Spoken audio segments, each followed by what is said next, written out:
Okay, guys, I have good news for you. If you're hearing this ad right now, it means one thing. It means that you are still alive. So what that means is that you've still got time to get life insurance with Ethos. With Ethos, you could get life insurance in 10 minutes for as little as $10 a month. Unlike other companies' long, confusing, and outdated application process, Ethos 100% online application takes only minutes, so you can get back to living. I know personally for me, I've always heard about life insurance and the importance of life insurance, but the whole idea of actually signing up for it has always been so daunting and intimidating, I never knew where to start. But that's why I was so thankful that Ethos made it such an easy and seamless process. Every year you wait, life insurance premiums increase by 8 to 10%. Get a free personalized quote at ethoslife.com/killer. That's ethoslife.com/killer. Go to ethoslife.com/killer to get your free life insurance quote today. Ethos Technologies, Inc. operates in California as Ethos Life Insurance Services. Not available in all states and prices subject to underwriting and certain health questions.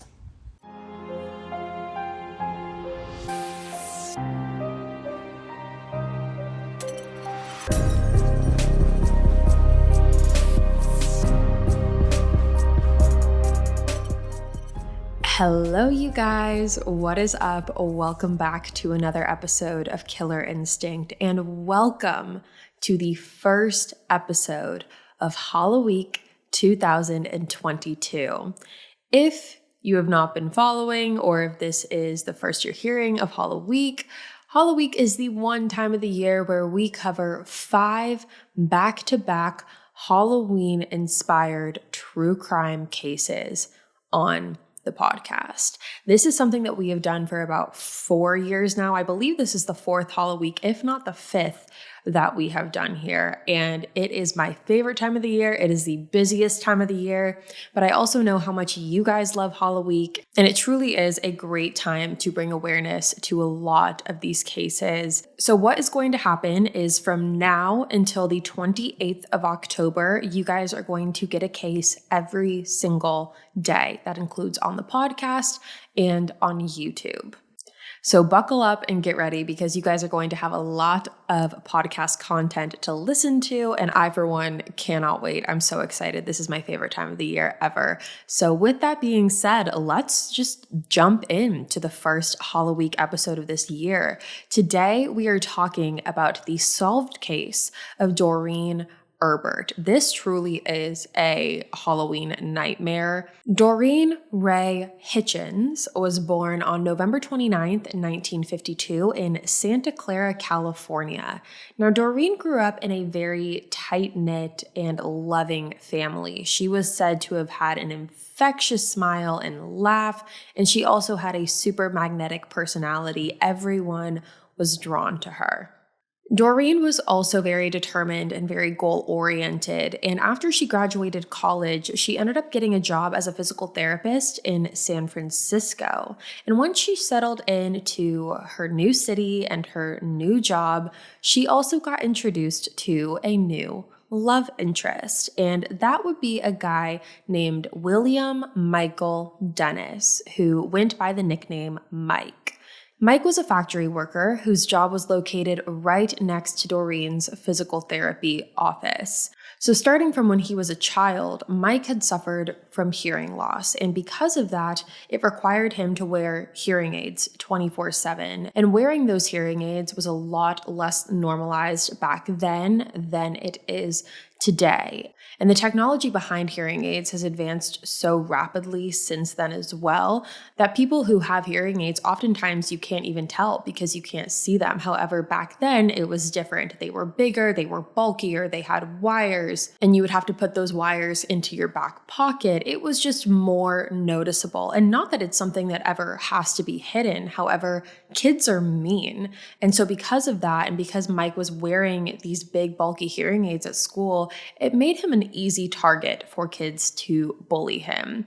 Along with that, Mike also had a stutter. And so you put the hearing aids and the stutter, and Mike was a very easy target for these kids, and he suffered a lot of bullying. Now, the bullying really created a snowball effect because once Mike was bullied, the result from that was that he became very antisocial. And because of that, that snowballed into him being depressed because he really lacked in that social activity that teenagers need.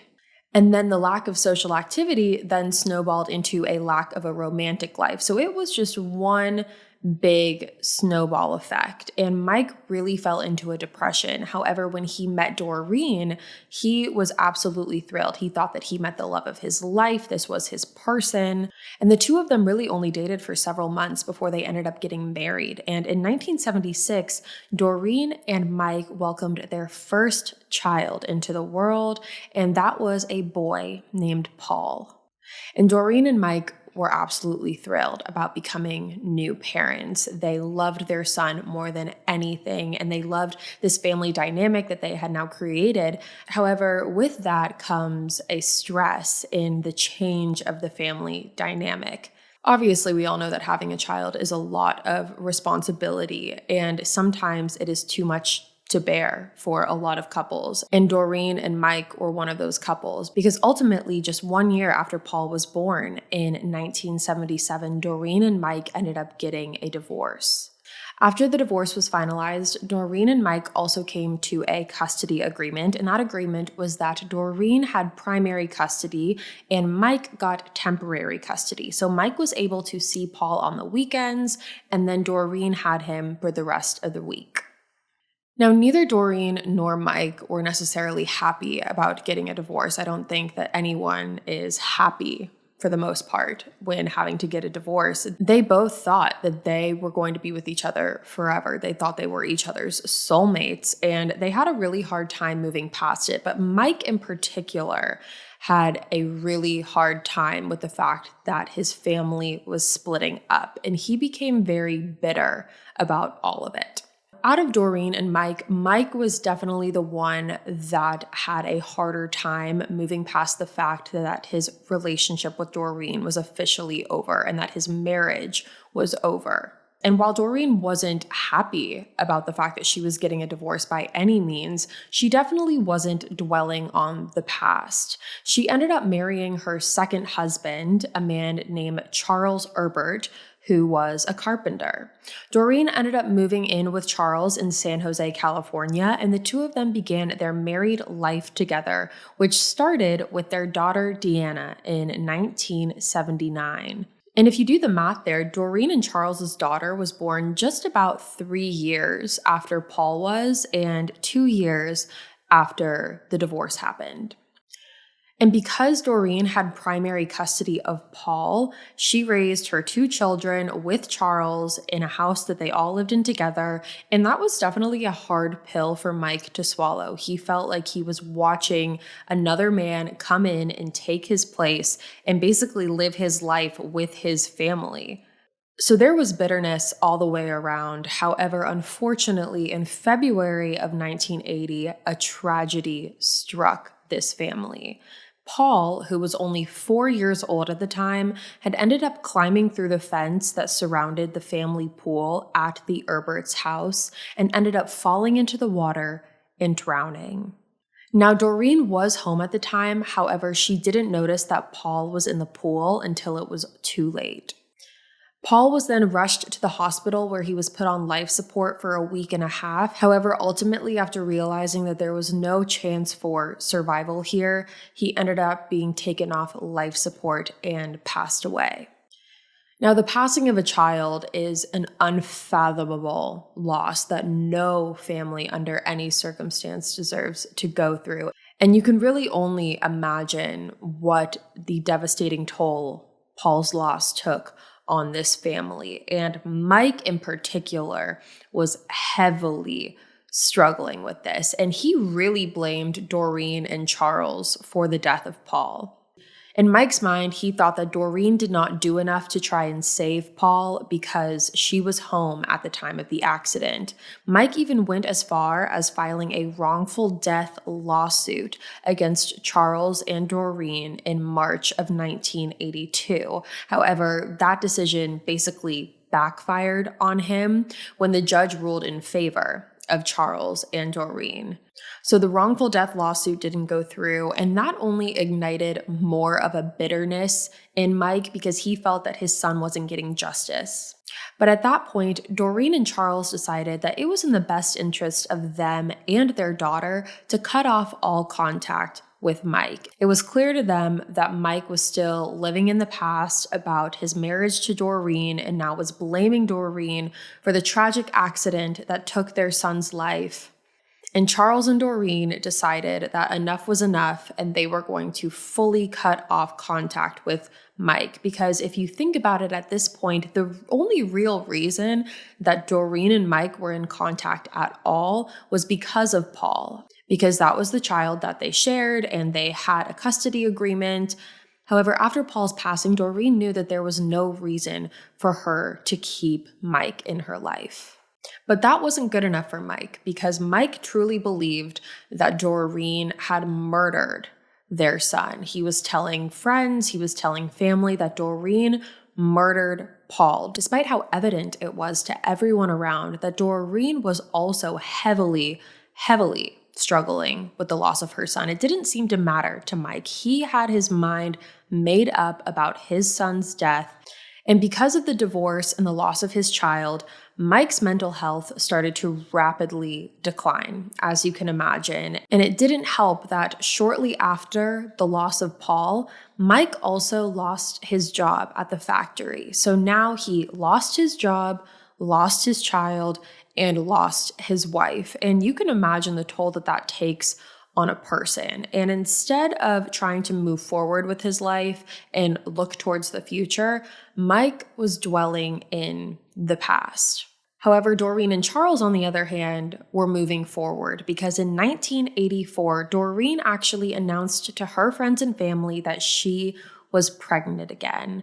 Not only was this incredibly bittersweet and special for Doreen because it was her first child since Paul's death, however, also because Doreen had suffered from 2 miscarriages before this pregnancy. So she was finally getting her rainbow baby after so many losses, and she could not have been happier. And her and Charles were even more thrilled when they found out that this baby was going to be a boy, and Deanna was so excited to be a big sister, and the baby was due in early November, right after Halloween. So this all brings us to Halloween night, October 31st, 1984.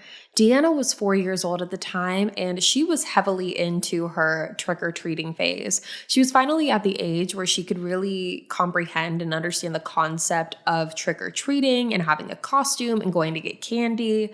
And so she could not wait to get out there. So her and Doreen went trick-or-treating while Charles stayed at home and passed out candy to the neighborhood kids.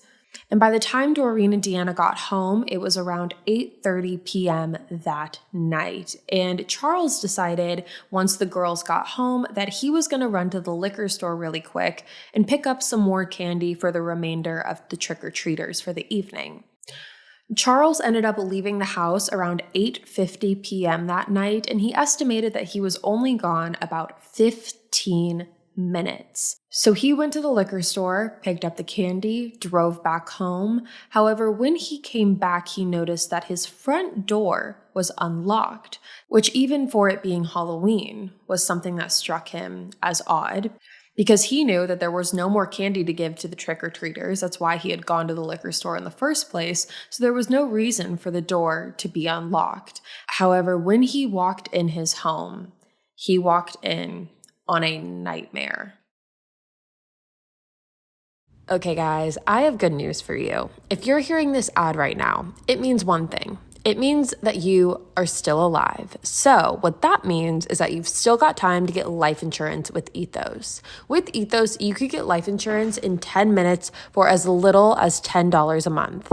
Unlike other companies' long, confusing, and outdated application process, Ethos 100% online application takes only minutes, so you can get back to living. I know personally for me, I've always heard about life insurance and the importance of life insurance, but the whole idea of actually signing up for it has always been so daunting and intimidating. I never knew where to start, but that's why I was so thankful that Ethos made it such an easy and seamless process. Every year you wait, life insurance premiums increase by 8 to 10%. Get a free personalized quote at ethoslife.com/killer. That's ethoslife.com/killer. Go to ethoslife.com/killer to get your free life insurance quote today. Ethos Technologies, Inc. operates in California as Ethos Life Insurance Services. Not available in all states, and prices subject to underwriting and certain health questions. When Charles walked into his home, he found Doreen laying in the entranceway, completely bludgeoned, and their unborn son was taken out of Doreen's stomach, taken into the living room, and hacked to death. Now, when Doreen was found, she actually did have a faint pulse. However, despite the best efforts of first responders to keep her alive, Doreen passed away on her way to the hospital. The autopsy revealed that Doreen died from multiple stab wounds. The wounds were inflicted with a heavy sword-like instrument, and she suffered many cuts all around her head, and some deep enough that they penetrated her skull, and one even went 2 inches into her brain. The rest of her body was also severely cut. She had cuts on her thighs, her stomach, and her chest. Her stomach and bowel were cut open, her placenta was cut out, and there were 4 cuts to the umbilical cord. The crime scene was so horrific and bloody that Charles ended up slipping in the blood and falling onto the floor. Once he got up off the floor, he was able to find Deanna, who was thankfully still alive and hiding behind the couch. First responders were immediately called by Charles, and police arrived at the scene at around 9:15 p.m. And when they got there, it truly looked like something out of a horror movie. There was blood all over the floor, blood splatter on the walls of the entryway and on the ceiling, and officers described the scene as, quote unquote, completely eerie and completely bizarre. And it really only got worse from there.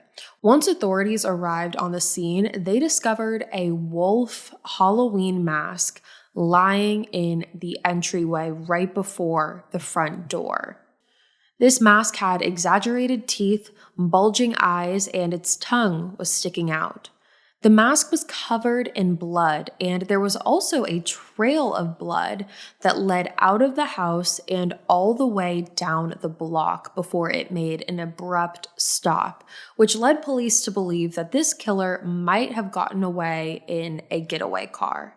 Now, the first thing police did is they obviously interviewed Charles, considering the fact that they always look at the spouse and the fact that he was the one to find his family. Now, they were quickly able to rule Charles out due to the fact that he did have an alibi, and they were able to corroborate his story of him being at the liquor store. And they were also able to speak to Deanna, who was the only one at the house at that time that could tell them what happened. Now, according to Deanna, at around 9 p.m., her and her mom, Doreen, were inside of the house when there was an aggressive knock at the front door. Deanna remembered her mom opening the door to a man wearing a wolf mask who said, "I'm going to kill you." And the man was holding a large 18-inch machete in his hand. Now, Deanna remembers her mom looking at her in that moment and telling her to run and get out of the house and hide. And that's when Deanna decided to hide behind the couch, where she was ultimately found by her dad. Now, even though Deanna did peek around the couch at 1 or 2 occasions during the attack, she says she doesn't remember what she saw when she did that, which ultimately I think everyone can agree is for the best. Once Deanna knew that this man did leave, she ended up walking out of the couch to see what happened. She saw all the blood all over the floor, and that's when she went back to her hiding spot behind her couch until Charles came home. So after the police were able to clear Charles of any involvement, They started talking to him about if there was anyone that he could think of that would want to hurt his family or his wife. And that is when Charles brought Mike to police's attention. Charles told police all about the family history with Mike and the bitterness that came out of the divorce, as well as the bitterness that resulted from the loss of Paul. And when doing that, police knew that Mike was someone that they needed to speak to. And they knew that that wouldn't be very difficult because Mike only lived about 2 miles away from where Charles and Doreen lived.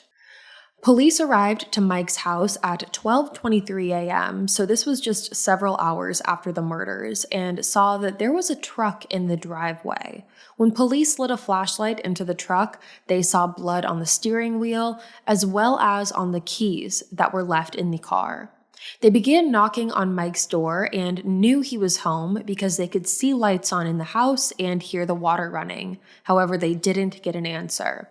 Police then theorized that Mike was intentionally ignoring the knocks because he was trying to wash away any evidence. So that's when police began knocking more aggressively until ultimately Mike answered the door.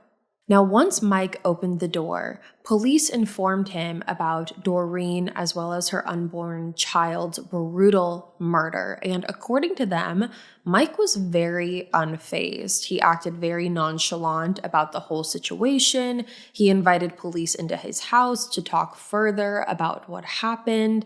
And when he did that, authorities noticed that Mike had a bandage on his right hand. Now, when asked about it, Mike said that it was due to him tossing a knife in the air and catching it on the blade side by accident. Now, police also asked Mike while they were there if he could give them some sort of identification, and that is when Mike walked upstairs with a police officer to grab his license. And while they were up there, the police officer noticed that the bed did not look like it had been slept in at all. In fact, it was perfectly made, and that felt odd to police due to the time of night it was. Now, one could argue that Mike is a night owl, he stays up late, and he doesn't get into bed until the early morning hours. However, due to the situation, it definitely was questionable. Now, while they were there, police had asked Mike if it was okay with him if they searched through his house. And Mike actually had no problem with this. He said it was completely fine because he had nothing to hide. However, despite that claim, it did not take police long to find articles of clothing with large amounts of blood on it. When it came to his alibi, Mike said that he had finished work at 4 p.m. that day. He went home, he passed out some candy to the kids who came trick-or-treating, but he said he never left his home that night. When looking through his house, police also found a trail of blood that ran alongside Mike's garage, and the excess of blood and bandages alone in that house was enough for police to arrest Mike. So you have to think about the amount of bandages and blood that they found, because there has to be a lot of evidence of blood and bandages around to a concerning degree for them to be able to arrest Mike. And Mike was arrested for murder. Police were able to get a warrant to search through his house a second time, and during this second search, they ended up finding a receipt from a hardware store for a machete with an 18-inch blade that Mike had purchased. Not only that, police also found 2 homemade coffins in the garage. One was for Charles, and one was for Doreen. They also found body bags, weights, and a map of the San Francisco Bay. So Mike's plan was actually to murder both Charles and Doreen. However, it just so happened that at the time of the attack, Charles was at the liquor store, which ultimately is what saved his life. And Mike's plan was, after murdering both of them, he was going to dump their bodies in the bay underneath the San Mateo Bridge. Now, you would think that everything that I just told you, if the amount of blood and bandages wasn't enough and the blood found in his car wasn't enough, then surely the 2 handmade coffins, the map, the weights, the body bag, that would all have to be enough to hold Mike. However, the judge determined that the evidence that was found was purely circumstantial, and he was released from jail only 48 hours later.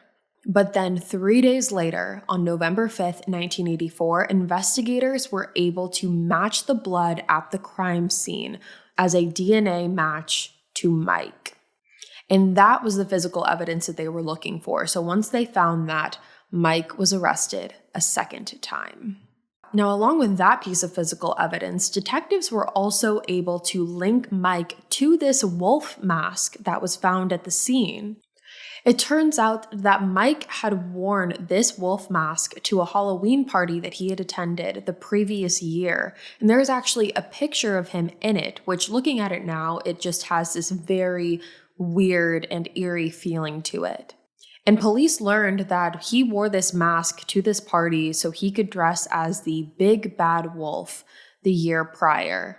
And just to elevate the creepiness of this case, police were speaking to some of the Erberts' neighbors, and that is when they learned through multiple of the children that they had all noticed a man wearing a wolf mask standing on the opposite side of the street of Charles and Doreen's home around 7 p.m. that night.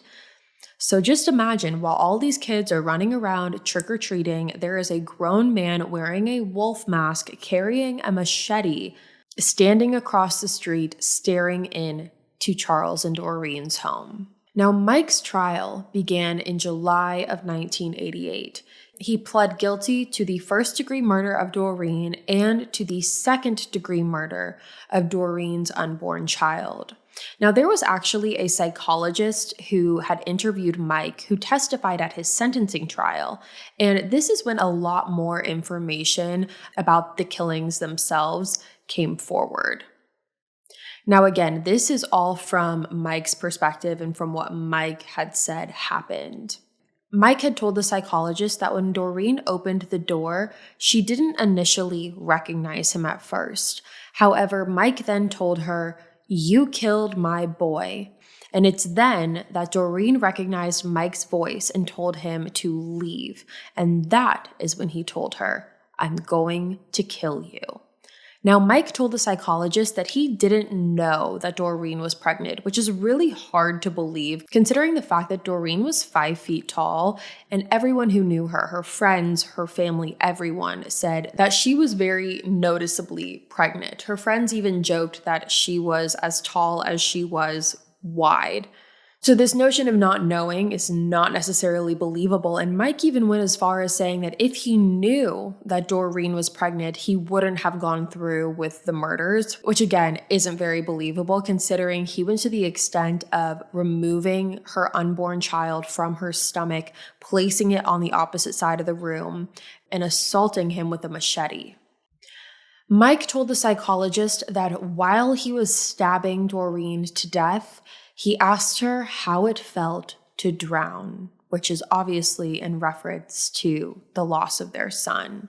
In September of 1999, Mike was sentenced to death via the gas chamber, which I feel like is not something that we have seen very often, especially in the cases that we cover that involve the death penalty. More often, it's by lethal injection. However, Mike's sentence is through the gas chamber, and he is still currently sitting on death row at San Quentin State Prison and is 72 years old. Now, Charles and Deanna have since lived on to honor Doreen and the baby. They have taken this absolute horrific tragedy, and they have tried their best to move forward in their lives. They have said, quote, "I want him to know that we survived and we are making it, and he hasn't conquered us." That was a quote from Charles that he said in a 2016 interview. And that is the case of Doreen Erbert and the murder of her and her unborn child. And just a recap of this case, I think it is absolutely horrific. It embodies every single horror movie that you ever see, and not only plays it into real life, but also amplifies it. Whether he is physically there or not, Doreen was the mother of his child, and to stab her to death with a machete, wearing a wolf mask, and asking her how it feels to drown is a horrifying thought.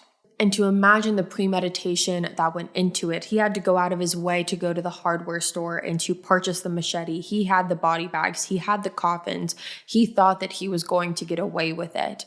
And then to have the mental image of him standing across the street in a wolf mask, staring straight into the house of Doreen and Charles, knowing what he was about to do, is terrifying. Not only was Doreen and Charles' son's life taken before it even started, but then you have Deanna, who was hiding behind the couch the entire time while her mother was being slaughtered to death. It is absolutely horrific and something that no child nor person deserves to go through. But the fact that it was a 4-year-old girl is just heartbreaking.